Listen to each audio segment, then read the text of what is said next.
जय माताजी मित्रों, शाक बनावे छे मस्तीनुं शाक એટલે મારા ઘરના બનાવવા બેઠા છે શાક છાશ બનાવે છે છાશ ને મકાઈનો રોટલો બંનેનું ભેગું કરીને મસ્તીનો બનશે તમે વિડીયોમાં બને રહેજો।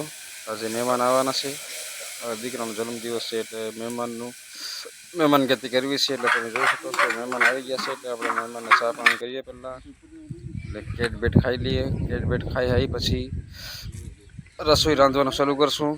रसोई जोजो तमे लास्ट तक मकाईना रोटला मोटा मोटा बनावशुं એટલે મહેમાનને ભાગી જાય એવા રોટલા બનાવશું।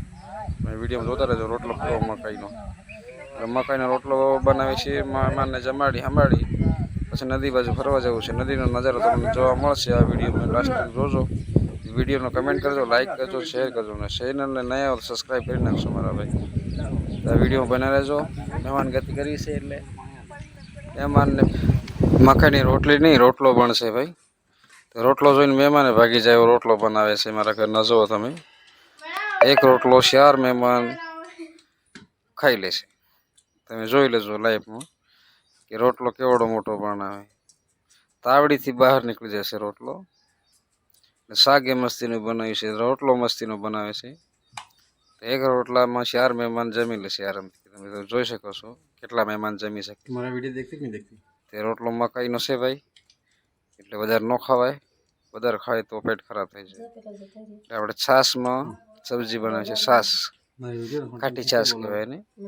ખાટી છાશમાં સબ્જી બનાવો એટલે મસ્ત લાગે, મકાઈનો રોટલો અને ખાટી છાશ। તો બધું જમી હમીને પછી નીકળો છો આપણે નદી બાજુ ફરવા માટે। નદી બાજુ ફરી હરી પછી ઘેરે આવશો તમે લાઈવ લાસ્ટ તક જોજો કેવો નજારો છે નદીનો અમારા ગામડાનો। ગામડાનો નજારો એટલે તમે જોવો છો।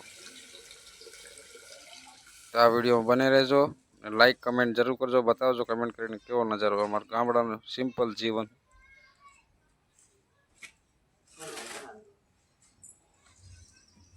બહાર દોડે પેલાને આમ થાય ગાવ બી ખોટી થાય।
હવે દેખાતું હોય નહીં?